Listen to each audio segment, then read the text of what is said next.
You know, for pretty much all of human history, there's been this one huge question that's fascinated everyone from philosophers to, well, you and me. What happens after we die? Today we're going to dig into one really specific and honestly fascinating answer to that question. This whole idea of the spirit world. And let's get even more specific. If you believe in a final resurrection, right, what happens in that gap, the time between death and that resurrection? Is it just lights out, a long sleep, or do you go straight to some kind of judgment? Or is it something else completely? That's the big mystery we're going to try to unravel in this explainer. All right, let's dive right in.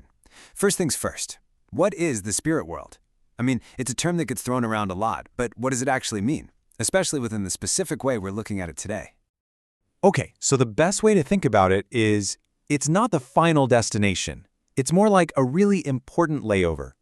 In the perspective we're exploring, the spirit world is this intermediate place. It's where our spirits go right after we die, but before we're eventually resurrected. And it's not just a waiting room either. It's a time of continued existence, a place where things are still happening. Now here's where things get really wild. Check out this quote from Brigham Young.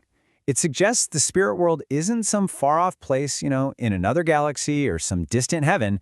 Nope. The idea is that it coexists with our world, just on a different plane of existence. It's right here, right around us.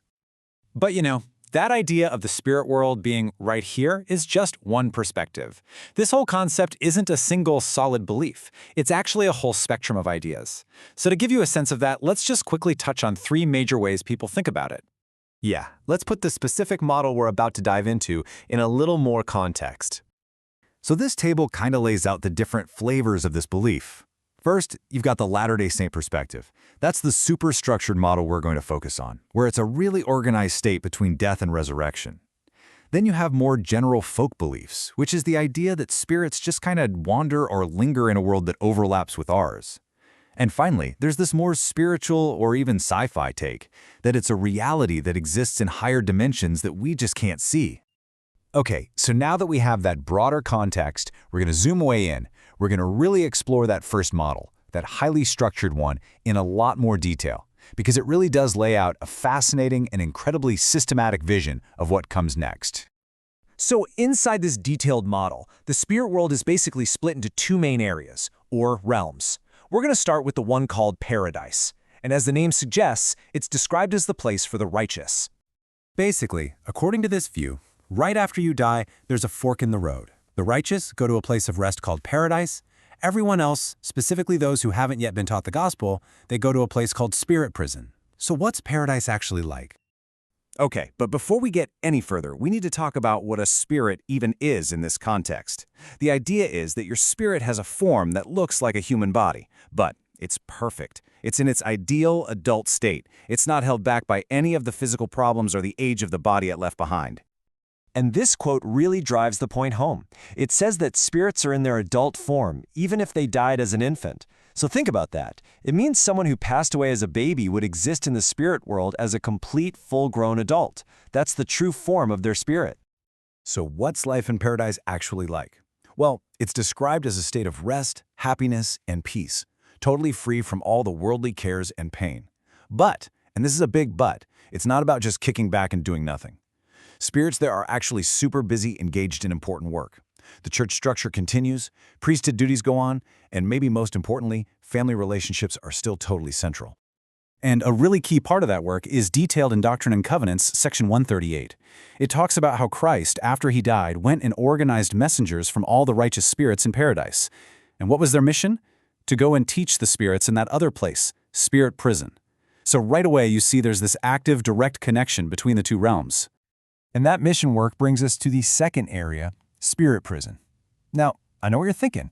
Prison sounds pretty bad, but in this belief system, it's really not about punishment. It's actually framed as a place of learning, a place of opportunity. So who's there? Well, it's for those who hadn't yet accepted the gospel. And the really critical point here is that they still have their agency, the ability to choose for themselves. They can be taught and influenced by messengers from paradise, but also by evil. Okay, so there's a clear path for people to move from this prison state to paradise.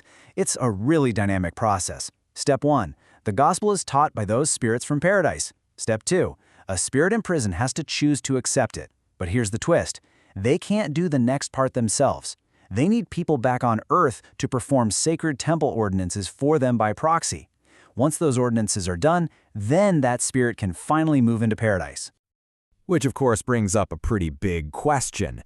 What happens if someone gets the chance to learn and just rejects it? What's their fate? Well, for those who reject the gospel, their state is called hell.